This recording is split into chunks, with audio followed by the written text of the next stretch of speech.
Assalamualaikum warahmatullahi wabarakatuh. Alhamdulillahi rabbil alamin. Allahumma salli wa sallim wa barik ala sayyidina wa maulana wa nabiyyana Muhammad sallallahu alaihi wasallam wa alihi wa ashabihi wa tabi'ina lahum bi ihsan ila yaumil qiyamah. Amma ba'd. Alhamdulillah, sahabat dengerin ilmu.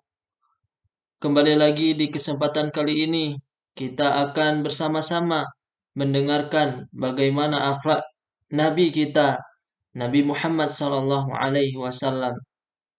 Alhamdulillah, di pembahasan kali ini para ulama telah menyusun daripada rangkaian-rangkaian bagaimana akhlaknya baginda Nabi Muhammad sallallahu alaihi wasallam. Diutusnya Rasulullah sallallahu alaihi wasallam tidak lain untuk memperbaiki akhlak manusia. Masyarakat jahiliyah waktu itu seolah tidak mengenal akhlak. Mereka memperlakukan budak seenaknya dan merendahkan martabat kaum wanita. Dalam Al-Quran disebutkan uswah atau teladan yang baik pada diri Rasulullah sallallahu alaihi wasallam untuk dicontoh semua umatnya. Laqad kana lakum fi Rasulillahi uswatun hasanah, yang artinya sesungguhnya telah ada pada diri Rasulullah itu suri tauladan yang baik. Ayat yang mulia ini merupakan dalil pokok yang paling besar yang menganjurkan setiap muslim agar meniru Rasulullah sallallahu alaihi wasallam dalam semua ucapan, perbuatan, dan sepak terjangnya. Karena itulah Allah Subhanahu wa taala memerintahkan kepada kaum mukmin agar meniru sikap Nabi sallallahu alaihi wasallam. Sa'ad bin Hisham radhiyallahu anhu berkata, aku bertanya kepada Ummul Mukminin Aisyah radhiyallahu anha, bagaimanakah akhlak Rasulullah sallallahu alaihi wasallam? Maka Aisyah bertanya kembali kepada Sa'ad bin Hisham, apakah engkau tidak membaca Al-Quran? Maka Sa'ad bin Hisham menjawab, ya, tentu aku membaca Al-Quran. Maka Aisyah berkata, akhlak beliau sallallahu alaihi wasallam adalah Al-Quran. Dari hadis riwayat Muslim. Yazid bin Mabnus radhiyallahu anhu berkata, aku bertanya kepada Aisyah radhiyallahu anha, bagaimanakah akhlak Nabi sallallahu alaihi wasallam? Ia menjawab, Al-Quran. Kemudian Aisyah radhiyallahu anha bertanya, apakah kalian membaca Al-Quran? Kami pun menjawab, ya. Lalu ia bertanya lagi, apakah kalian bisa membaca surah Al-Mu'minun? Aku menjawab, ya. Ia berkata, bacalah. Aku pun membacanya dari qad aflahal mu'minun sampai lafaz hafidun. Itu dari ayat 1 sampai dengan ayat 5. Yang artinya kurang lebih teman-teman, sesungguhnya beruntunglah orang-orang yang beriman, yaitu orang-orang yang khusyuk dalam salatnya dan orang-orang yang menjauhkan diri dari perbuatan dan perkataan yang tidak berguna, dan orang-orang yang menunaikan zakat dan orang-orang yang menjaga kemaluannya. Kemudian Aisyah radhiyallahu anha berkata, inilah akhlak Nabi sallallahu alaihi wasallam di dalam kitab Akhlakun Nabi. Ummul Mukminin Aisyah radhiyallahu anha berkata, aku tidak pernah melihat orang yang memiliki akhlak seperti Rasulullah sallallahu alaihi wasallam. Jika sahabatnya atau salah seorang dari keluarganya memanggilnya, maka beliau akan menjawab, labbaik, aku hadir. Oleh karena itu Allah Subhanahu wa taala menurunkan ayat mengenai Nabi sallallahu alaihi wasallam, wa innaka la'ala khuluqin azim, yang artinya dan sesungguhnya kamu benar-benar berbudi pekerti yang agung, di dalam Quran surah Al-Qalam ayat 4 dan di dalam kitab Akhlakun Nabi.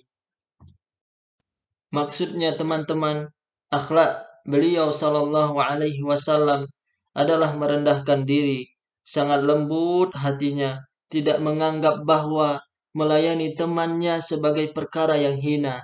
Anas radhiyallahu anhu berkata, aku berkhidmat kepada Rasulullah sallallahu alaihi wasallam selama 10 tahun dan Nabi sallallahu alaihi wasallam tidak pernah memarahiku, baik aku mengerjakan pekerjaan yang sesuai dengan keinginannya ataupun yang tidak sesuai dengan keinginannya. Maka jika ada istri beliau yang berkata, jika engkau melakukan yang demikian, maka akan terjadi demikian. Maka Nabi Shallallahu Alaihi Wasallam bersabda, biarkan saja. Yang terjadi adalah apa yang Allah Subhanahu Wa Taala kehendaki. Di dalam kitab Majma'uz Zawaid, Aisyah radhiyallahu anha meriwayatkan bahwa Rasulullah Shallallahu Alaihi Wasallam tidak pernah membalas keburukan dengan keburukan, akan tetapi beliau Shallallahu Alaihi Wasallam akan membalasnya dengan memaafkan dan mengampuni. Di dalam hadis Tirmizi, Rubayyin binti Muawidh radhiyallahu anha berkata, aku pernah membawa kurma sebagai hadiah untuk Rasulullah sallallahu alaihi wasallam. Sebagai gantinya, beliau sallallahu alaihi wasallam memberiku emas 1 genggam. Di dalam kitab Asy-Syama'il, Hisham meriwayatkan dari ayahnya bahwa ayahnya bertanya kepada Aisyah radhiyallahu anha, apa yang dikerjakan oleh Rasulullah sallallahu alaihi wasallam ketika di rumah? Aisyah menjawab, menjahit bajunya sendiri, menjahit sandalnya sendiri. Apa saja yang dikerjakan oleh orang-orang di rumahnya, itulah yang dikerjakan oleh Rasulullah sallallahu alaihi wasallam. Dan ada kisah yang hampir mirip dengan kejadian yang sama, yakni Ibnu Syihab Az-Zuhri rahmatullah alaih meriwayatkan bahwa Aisyah radhiyallahu anha berkata, Rasulullah sallallahu alaihi wasallam selalu mengerjakan pekerjaan rumah. Kebanyakan beliau sallallahu alaihi wasallam mengerjakan pekerjaan menjahit. Di dalam kitab Akhlaqun Nabi, Anas radhiyallahu anhu meriwayatkan bahwa wanita Yahudi yang meracuni Nabi sallallahu alaihi wasallam dibawa ke hadapan beliau sallallahu alaihi wasallam. Dan para sahabat berkata, mengapa engkau tidak membunuhnya saja ya Rasulullah? Beliau sallallahu alaihi wasallam menjawab, tidak. Hadis riwayat Bukhari. Karena kasih sayangnya beliau sallallahu alaihi wasallam tidak tega membalas perbuatan itu. Itulah mengapa tadi dikatakan ya di kisah sebelumnya bahwasanya Nabi Muhammad sallallahu alaihi wasallam tidak membalas keburukan dengan keburukan. Diriwayatkan dari Abdullah bin Ubaid radhiyallahu anhu bahwa ketika gigi beliau sallallahu alaihi wasallam patah pada perang Uhud dan wajah beliau juga terluka sehingga penuh dengan darah, para sahabat radhiyallahu anhum sangat sedih dan mereka berkata, mengapa engkau tidak berdoa buruk saja untuk mereka? Rasulullah sallallahu alaihi wasallam menjawab, aku tidak diutus untuk melaknat dan berdoa buruk. Aku diutus untuk berdoa dan membawa rahmat. Rasulullah sallallahu alaihi wasallam berdoa, ya Allah, berikanlah hidayah kepada mereka karena mereka tidak mengetahui. Di dalam kitab Al-Adabul Mufrad, sahabat dengerin ilmu, masih banyak lagi kisah-kisah hadis-hadis yang berkaitan dengan akhlak baginda Nabi Muhammad sallallahu alaihi wasallam. Maka pantaslah ketika Nabi Muhammad sallallahu alaihi wasallam dipuji oleh Allah Subhanahu wa taala.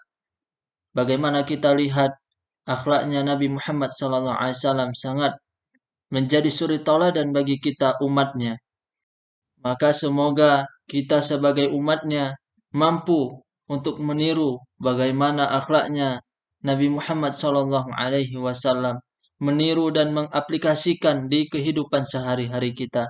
Semoga Allah Subhanahu wa taala memberikan kekuatan kepada kita untuk meniru akhlaknya Nabi Muhammad sallallahu alaihi wasallam. Amin. Amin ya rabbal alamin.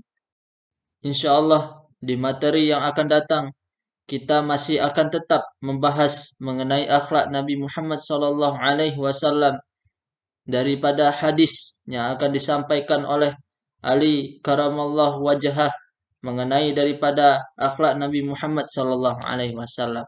Maka nanti mengenai Hasan, mengenai Husain, kedua cucu Nabi tersebut akan menyampaikan daripada akhlaknya Nabi Muhammad sallallahu alaihi wasallam, atau nanti ayah mereka akan menceritakan, yakni Ali radhiyallahu anhu.